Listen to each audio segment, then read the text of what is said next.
오늘 우리가 읽은 말씀은 예수께서 십자가를 지시기 위하여 예루살렘 성에 입성하시고 난 후 그 다음 날이 됐을 때 예수님은 성전을 정화하셨습니다. 성전 안에서 소와 양의 제물을 사고 파는 일들이 일어나고 또 로마 동전 드라크마화를 성전 안에서만 통용되는 세겔화로 동전을 교환하는 일들을 하고 있어서 예수님께서는 그 일을 책망하시며 하나님 아버지께서는 이곳 성전이 하나님 아버지 앞에 기도하는 집이 되어야 한다라고 말씀하셨는데 너희는 강도의 소굴로 만들었다 하시며 그들을 책망하시고 짐승들을 내쫓고 또 그들의 동전 바꾸는 상들을 뒤집어 엎으셨습니다. 그리고 그 다음 날이 됐을 때 바로 오늘 우리가 읽은 말씀을 이야기하게 되셨는데 시간상 28절부터 읽었습니다만 23절을 보면 왜 이 이야기를 하시게 되었는지의 상황이 설명됩니다. 자, 23절 말씀 여러분이 한번 읽어보실까요? 시작.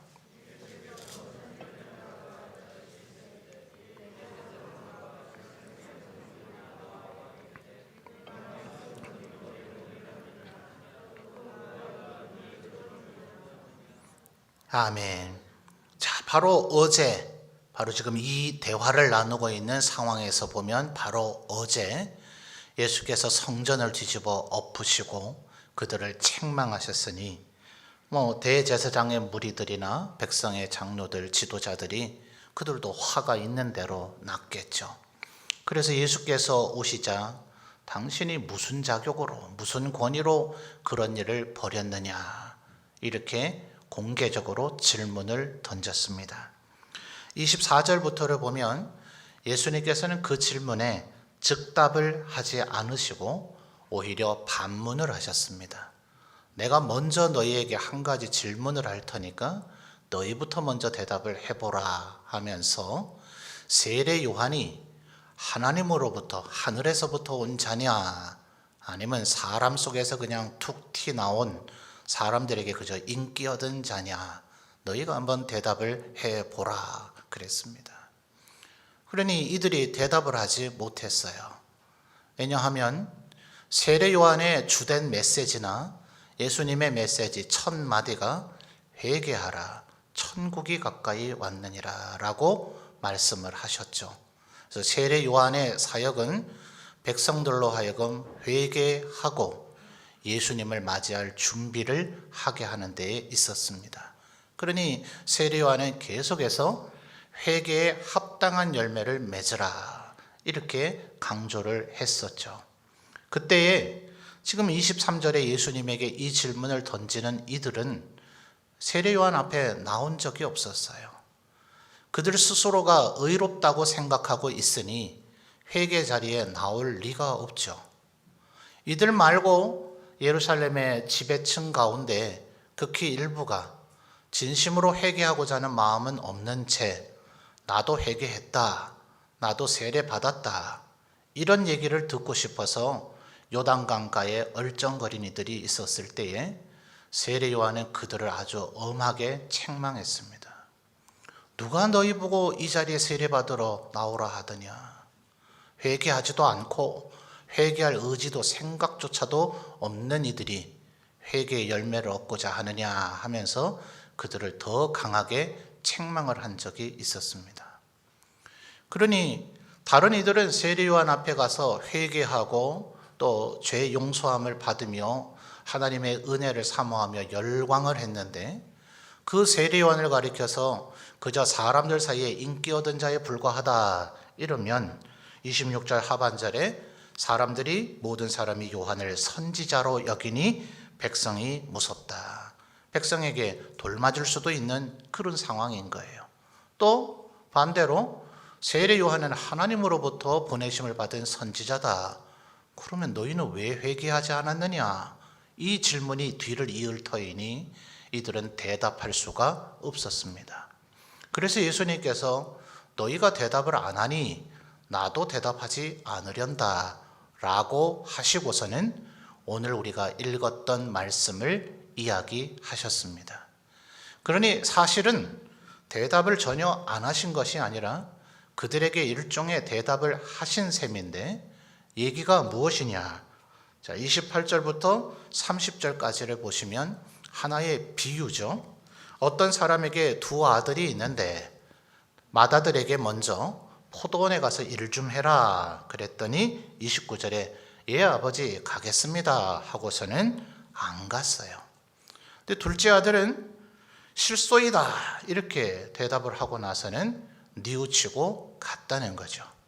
그러면서 그들에게 질문을 했어요. 31절에 그 둘 중에 누가 아버지의 뜻대로 했느냐. 31절에 나옵니다만 여러분도 한번 답해 보시죠. 누가 그 아버지의 뜻대로 한 것입니까? 둘째죠. 그죠? 그러니까 지금 예수님의 얘기가 뭡니까? 그리고 이어지는 말씀이 대단히 중요하죠. 31절 하반절을 보면 예수님의 모든 말씀이 중요하지만 예수님께서 보다 더 중요한 강조하고 싶은 얘기를 하실 때는 내가 진실로 혹은 내가 진실로 너희에게 이르노니 이렇게 말씀을 하시곤 했어요. 자, 31절에 그 표현이 나옵니까? 안 나옵니까? 나오죠. 내가 진실로 너희에게 이르노니 그 다음 뭐라 얘기해요? 세리들과 창녀들이 너희보다 그 다음 뭐죠? 먼저. 요 단어도 중요해요. 세리들과 창녀들이 하나님 나라에 들어간 후 하나님 나라의 문이 닫힌다는 얘기는 아니에요. 그들이 먼저 들어가게 될 것이라는 얘기예요. 왜 그럴까요? 세리와 창녀들이 한 일들이 옳습니까? 잘한 겁니까? 대단한 일들을 한 건가요? 그렇지 않죠.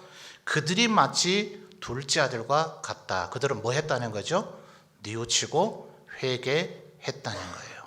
그러니 예수님은 오히려 비유적인 얘기를 하셔서 설명을 하심으로 그들에게 대답을 안 하신 것 같으나 실상은 대답을 하신 거죠. 너희들은 지금 나에게 무슨 자격, 무슨 권위로 이 일을 했느냐라고 말하는 걸 보니 너희가 뭘 잘못했는지조차도 인식하지 못하고 있구나. 그러니 과연 천국 하나님의 나라에 들어갈 수 있겠느냐. 이 얘기를 하시는 거예요. 자, 여러분 30절 하반절을 보니 둘째 아들이 아버지를 불순종하고 실소이다 이렇게 얘기를 했는데도 불구하고 결국 아버지의 뜻대로 하게 됐다고 평가받는 이유가 뭡니까? 마지막 두 단어가 뭐죠? 뉘우치고 포도원으로 갔다는 거예요. 자, 이게 회개의 핵심 요소입니다. 예수님께서 지금 23절에 대제사장과 백성의 장로들을 책망하는 이유가 그들은 왜 예수님의 성전을 뒤집어 엎었는가? 어제 분명히 예수님이 얘기하셨잖아요.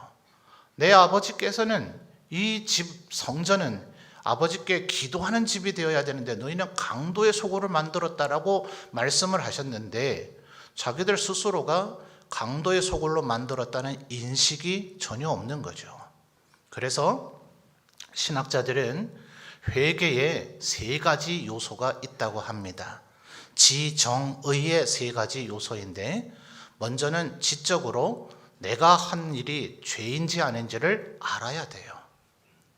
간혹 보면 우리 사회에 어떻게 저런 일을 할 수가 있을까? 또 그런 일을 하고도 뉘우치는 기색이 있습니까? 없습니까? 가끔 TV 언론에 나온 거 보면 눈곱만큼도 부끄러움도 없고 수치심도 없고 두려움도 없이 너무나 당당하죠.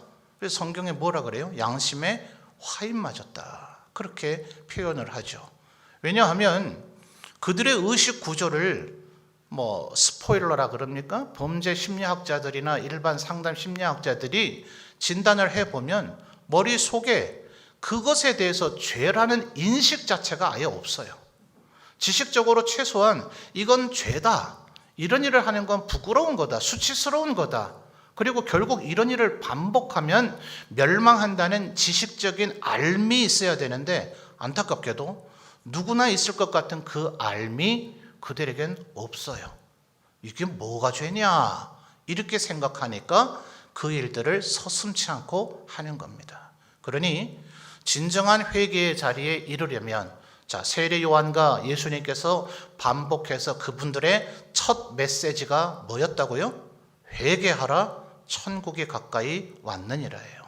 사도행전에도 보면 오순절날 성령이 강림했을 때 예루살렘 사람들이 자기들이 의도치 않게 자기들이 예수님을 죽이는 일에 가담했다 싶으니 그러면 우리가 이제 어찌할꼬 어떻게 해야 됩니까? 라고 물을 때 베드로가 답해 주기를 회개하고 세례를 받으라. 그러면 성령을 하나님께서 너희들에게도 선물로 주실 것이다. 얘기해요. 첫 단계 뭐 해야 된다고요? 회개해야 된다고요. 그러니 먼저 죄가 이것이 죄다. 이건 정말 부끄럽고 수치스러운 일이다. 라는 깨달음이 먼저 있어야 되죠. 그리고 두 번째는 감정적인 요소로서 그 죄를 싫어해야 됩니다. 간혹 여러분 정말 나쁜 사람들은 아까 왜 사람이 저런 일을 할까? 아예 죄의식이 없다 그랬죠. 근데 정말 나쁜 사람 중에 나쁜 사람은 그게 죄인 줄을 알고도 합니다. 그러니 모르고 지은 죄보다 알고 지은 죄가 더 나쁘다고 하나님께서 책망하시는 거예요. 북이스라엘과 남유다를 대조해서 책망하실 때에도 배역한 이스라엘, 이것은 믿음을 잃어버린 겁니다. faithless라고 보통 표현을 해요. 그러니까 믿을 수 있는 상황이 아니었어요. 성전은 남유다에 있었고 레위 후손 아론의 후손인 대제사장도 남유다의 영역에 있어서 북이스라엘을 세운 여로보암 1세가 아무나 자기 마음에 드는 자로 제사장을 세우고 송아지를 만들어 놓고 이게 하나님이라 했기 때문에 애초에 출발 자체가 믿음을 잃어버렸기 때문에 그들은 배역할 수밖에 없었어요. 근데 남유다는 어때요? 예루살렘에 성전도 있고 대제사장도 있고 대제사장과 다윗 왕실에 보관되어져 있는 하나님의 말씀도 있어서 성전도 제사장도 말씀도 있었는데도 불구하고 그들은 충분히 믿을 수 있었는데도 믿지 않은, 그래서 faithless가 아니라 unfaithful, 패역한 너희들이 더 나쁘다. 예레미야 선지자를 통해서 하나님께서 책망하시는 거예요. 그러니까 죄를 안다고 그래서 그걸 다 싫어하고 죄는 이건 혐오스러운 것이다. 내가 죄를 지으면 큰일 나겠구나. 이렇게 생각하지 않아요. 알고도 죄를 지은 자들이 있더라는 거예요. 그러나 정말 죄가 죄인지를 알게 되는 하나님의 믿음이 우리에게 주어지면 더 이상은 죄를 짓지 않겠다는 죄에 대한 혐오가 시작이 됩니다. 그리고 이미 지은 죄를 뉘우치게 돼요. 그것이 30절 하반절의 마지막 두 단어 중의 첫 번째 단어입니다. 그런데 문제는 요 뉘우침, 그래서 이 성경에 말하는 회개에 대한 것을 우리 한글 성경의 번역을 요건 참 잘한 경우 중에 하나입니다. 회자와 개자가 한자적으로 뉘우칠 회자예요. 근데 안타깝게도 적지 않은 우리 성도들이 뉘우쳐 놓고서는 후회하는 거죠. 안 그랬어야 되는데, 그러지 말걸. 후회만 하고서는 회개를 했는 줄로 착각합니다. 뉘우쳤기 때문에 회는 했지만 아직 개는 하지 않은 거예요. 자, 30절 마지막 다시 한번 보십시오. 실소이다 라고 얘기했던 이 둘째 아들이 뉘우치고만 있으면 이 사람은 아버지 뜻대로 한 게 아니죠. 그런데 30절 하반절을 보니 뉘우치고 그 다음 뭐 했어요? 갔으니 어디 갔어요? 포도원에 가서 일하라는 한 아버지의 뜻대로 포도원에 갔단 말이에요. 이것이 바로 마지막 회개의 세 번째 단계인 의지의 영역으로 이제는 더 이상 반복된 죄를 짓지 않는 것입니다. 지적으로 무엇이 죄인지를 깨달아 알고 감정적으로 그 죄를 싫어하고 혐오하며 의지적으로 더 이상은 그 죄를 반복하지 않겠다는 나의 의지의 결단이 있을 때 비로소 그가 회개했다 하는 것입니다. 그러니 지금 31절의 중반절에 얘기하는 예수님께서 세리들과 창녀들이 너희보다 먼저 하나님의 나라에 들어간다는 것은 그들의 인생이 잘했고 착실해서가 아니라 그들이 회개했기 때문입니다. 자, 여러분이 만약 이 비유 속에 나오는 두 아들이라면 여러분은 어떤 아들이 되고 싶습니까? 어떤 아들 되고 싶으세요? 선택지가 좀 안 좋지 않습니까? 여러분의 자녀가 만약 있다면 여러분의 자녀가 맏아들처럼 굴면 좋겠습니까? 둘째 아들처럼 굴면 좋겠습니까? 이것은 아직까지도 회개하지 않는, 성전을 뒤집어 엎었는데도 불구하고 회개하지 않는 대제사장과 백성의 장로들을 책망하시는 말씀이지, 이 두 가지 가운데 하나를 택하라는 얘기는 아닙니다. 정말 하나님 아버지의 뜻은 뭘까요? 죄를 있는 대로 참 짓다가 실소이다 이러다가 나중에 뉘우치기를 바라실까요? 아니요. 하나님께서는 마치 맏아들이 대답한 것처럼 아버지 가겠습니다 라고 대답하고 둘째 아들이 행동으로 옮긴 것처럼 실제 아버지의 뜻을 순종하는 자녀가 되기를 원할 겁니다. 여러분의 자녀들이 어떠기를 원하세요? 아마 여러분의 자녀도 그렇게 되기를 원할 겁니다. 이것은 한순간에 벌어진 일이 아니고 어떤 신학자들은 예수님께서 누가복음에 기록되어 있는 비유로 얘기하신, 흔히 우리가 탕자의 비유라 얘기를 하죠. 사실은 이름이 잘못돼요. 그건 탕자의 비유가 아니라 그 한 장 전체에 세 가지 스토리가 나오는데 아버지 하나님의 마음이죠. 100마리의 양이 있다 한들 한 마리를 잃어버리면 그 양의 주인이신 하나님 아버지의 마음이 어떻겠느냐. 10드라크마의 동전이 있다 한들 한 드라크마를 잃어버리면 그걸 잃어버린 아버지 하나님의 마음이 어떻겠느냐. 두 아들이 있다 한들 한 아들이라도 탕자처럼 집을 나가 허랑방탕해버리면 그 아들을 잃어버린 하나님 아버지의 마음이 어떻겠느냐. 그 이야기를 하고 계신 거죠.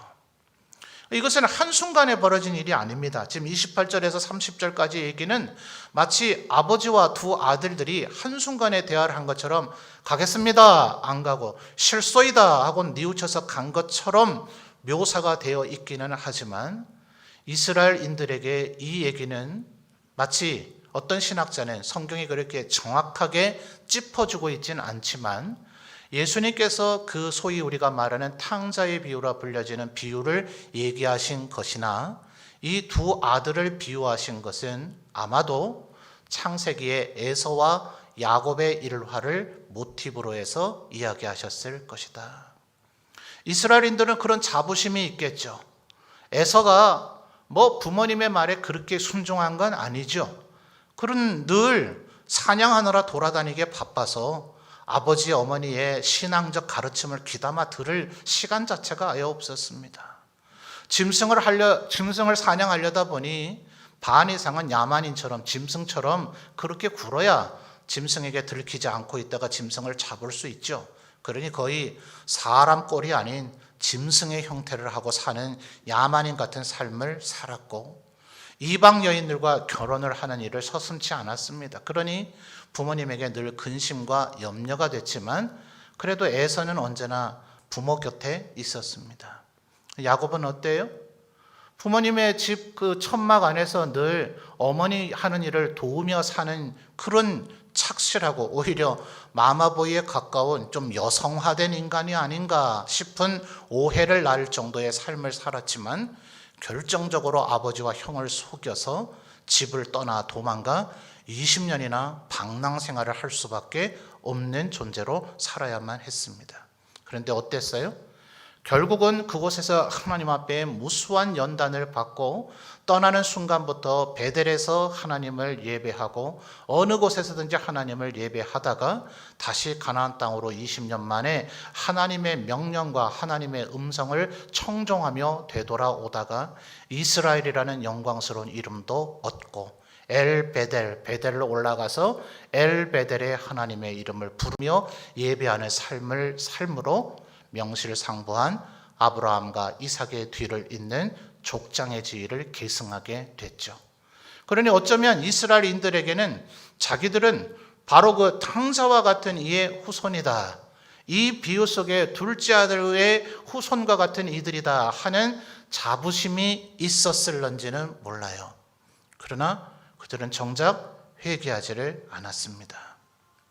여러분, 우리의 자녀가 어떻게 삶을 살면 좋을까요? 오늘은 5월 첫 번째 주일로 돌아오는 수요일이 어린이날로 우리나라 사회에서는 기념하고 있을 겁니다. 전통적으로 5월 첫째 주일은 어린이 주일로 우리들의 자녀를 우리가 생각해 보곤 했는데, 아마도 어느 부모님이라도 첫째 아들처럼 굴기는 절대로 원치 않으실 것이고, 둘째 아들처럼 군다 하더라도 좋지 않으실 거예요. 탕자처럼 가서 돼지나 먹는, 돼지 치다가 그 쥐염 열매로 배를 채우는 그런 지경에 내 자식이 빠졌다가라도 돌아만 오면 좋다, 그런 부모가 어디 있겠어요. 내 곁을 아예 떠나지 않기를 바라겠죠. 야곱처럼 아버지 속이는 일을 서슴지 않고 하고 형하고 서로 밥 먹혀서 원수처럼 지내다가 이방에 가서 20년 동안 객살이를 하다가 돌아와서 그래도 하나님 은혜로 에서와 함께 아버지 이삭을 장례 치르는 일은 할 수 있었으니 참 다행입니다만, 아버지가 돌아가실 것 같은 상황 속에서 이미 출발을 했거든요. 왜 에서와 야곱에게, 에서에게 축복하려던 그 축복이 야곱에게 돌아가는 아버지를 속이는 일이 왜 일어났는가? 그때 이미 돌아가실 것 같았기 때문에 이삭이 내가 이제 축복해야 되겠다, 죽기 전에 마지막 유언해야 되겠다, 그 행위를 했던 거고요. 에서도 거기에 화가 나니 아버지 곧 돌아가실 것 같으니 아버지 돌아가시면 너를 절대로 그냥 안 두겠다, 그렇게 얘기하곤 했던 거죠.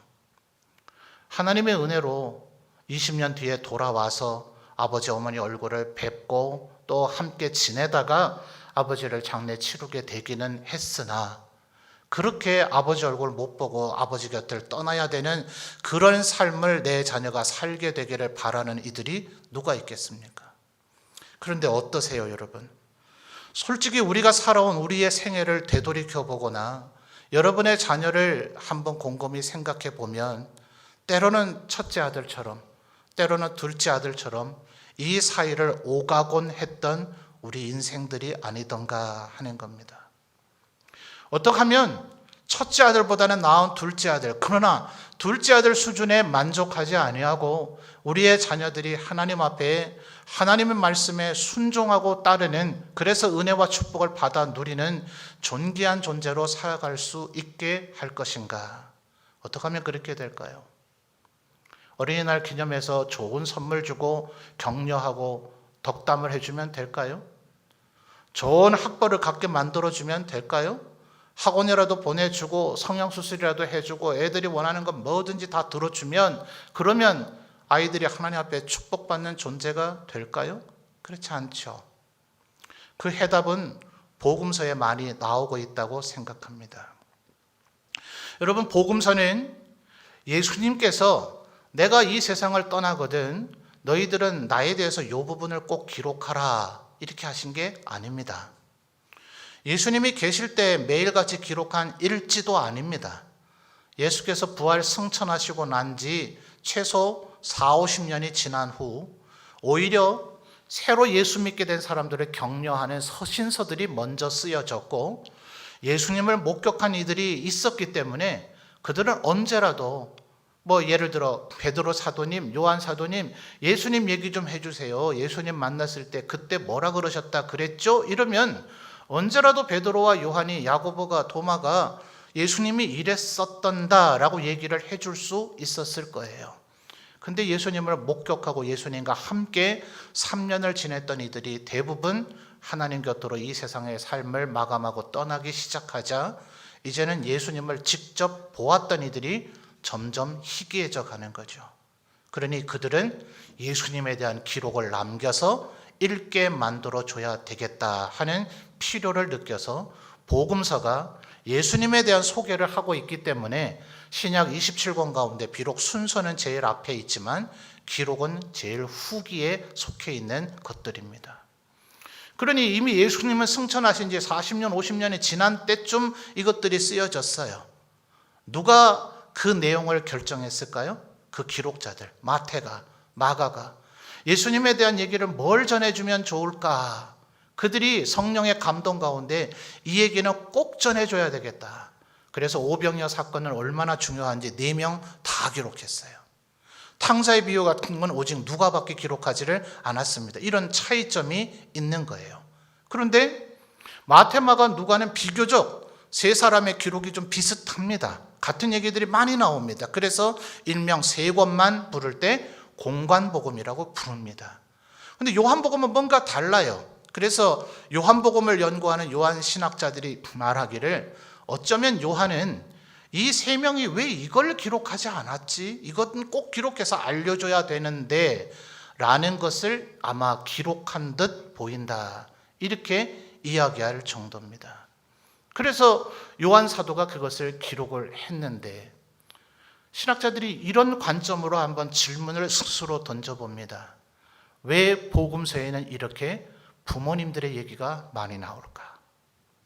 그죠? 부모님들이 자기의 자녀를 예수님 앞으로 데려오는 얘기가 엄청나게 많이 나옵니다. 이게 바로 해답입니다.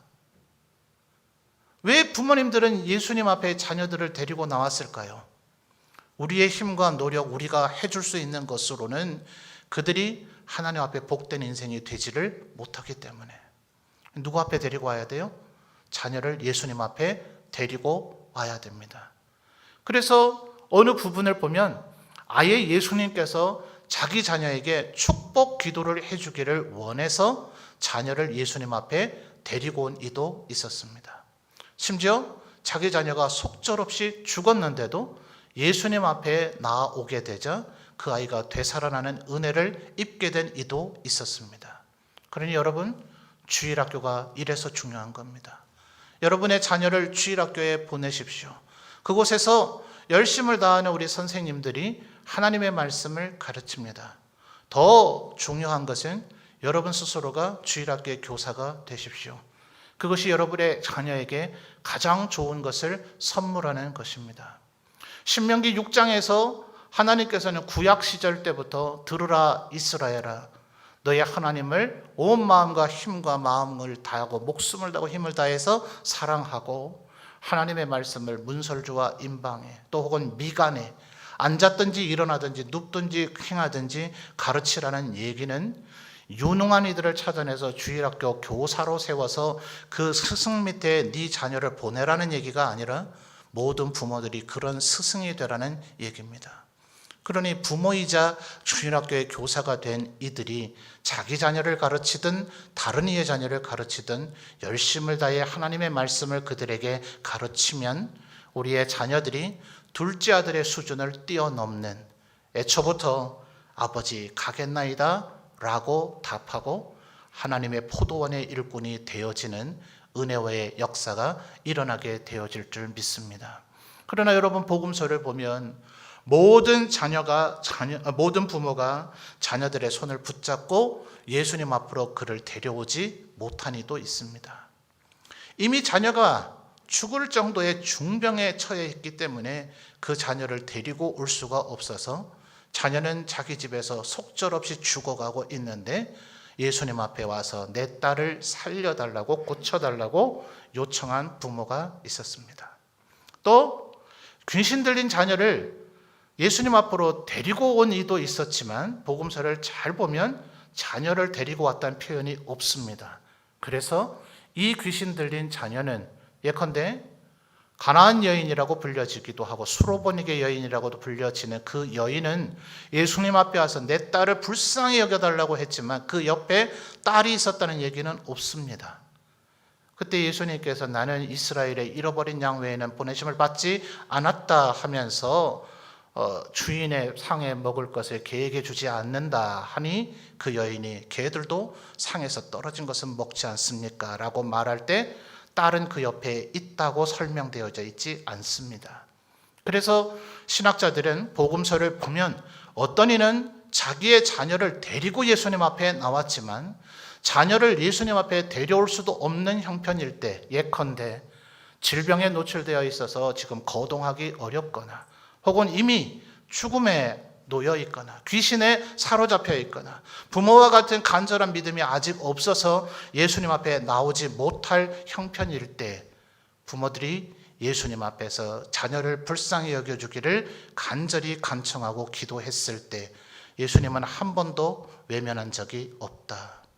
왜 예수님에 대한 얘기를 적는 이 복음서에 이 부모들의 얘기가 이토록 많이 등장하는가? 신학자들이 냉정하게 생각해 볼 때 마태는 28장, 마가는 16장, 기록도 각각 달라요. 요한은 21장. 왜 이렇게 기록의 분량이 각각 다른데도 불구하고 누구는 부모 얘기를 이렇게 기록했을까? 왜 그랬을까? 부모 얘기를 안 적어도 예수님이 어떤 분인지 복음서의 저자들은 충분히 설명하고 입증할 수 있었을 텐데, 이것은 우리 후대들을 위한 교훈이구나. 네 자녀를 주님 앞에 품고 나오라. 그러면 주님께서 너의 자녀를 긍휼히 여겨주실 것이다. 우리의 힘으로 안 되죠. 오죽하면 슬하라라고 표현합니까? 무릎 아래에 내 자녀가 있을 때 슬하에 내 자녀가 있다. 그런데 그 슬하를 떠나서만 그렇습니까? 무릎 위에 있을 때, 무릎 아래에 있을 때는 말을 그렇게 잘 듣던가요? 아니죠. 미운 3살, 미운 5살, 미운 7살 이런 표현들이 왜 있어요? 그 어릴 때부터 이미 부모 말 잘 안 듣는, 마치 30절의 둘째 아들처럼 실소이다 이런 얘기하는 자녀들 더러 있죠.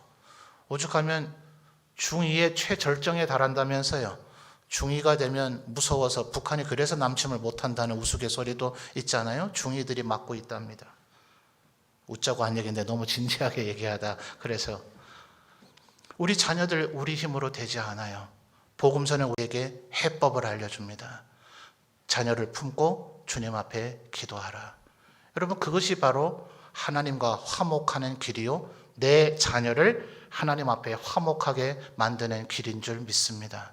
지난 주간에도 우리 성도님들 화목기도의 자리에 힘을 다해 모여서 기도함으로 하나님께서 얼마나 기뻐하셨을까, 그런 생각을 하게 됩니다. 특별히 여러분 가정에 많은 기도의 제목들이 있겠지만 이번 주간 4일과 6일에 모여 기도하게 될 때는 여러분의 자녀를 위한 기도 제목을 좀 많이 내셔서 여러분의 자녀를 하나님 앞에 내어놓고 하나님 앞에 올려드리고 기도함으로 하나님의 긍휼과 은혜를 힘입어 그들이 절대로 맏아들같이 하지 아니하고 아버지 가겠나이다 최초의 반응부터 이러하며 실제로 아버지의 포도밭에 가서 하나님 앞에 영광 돌리며 살아가는 믿음의 자녀로 하나님의 긍휼과 은혜를 입는 우리의 모든 자녀들을 그렇게 하나님 앞에 올려드리는 우리 점천제일교회 모든 성도들이 되시기를 바랍니다.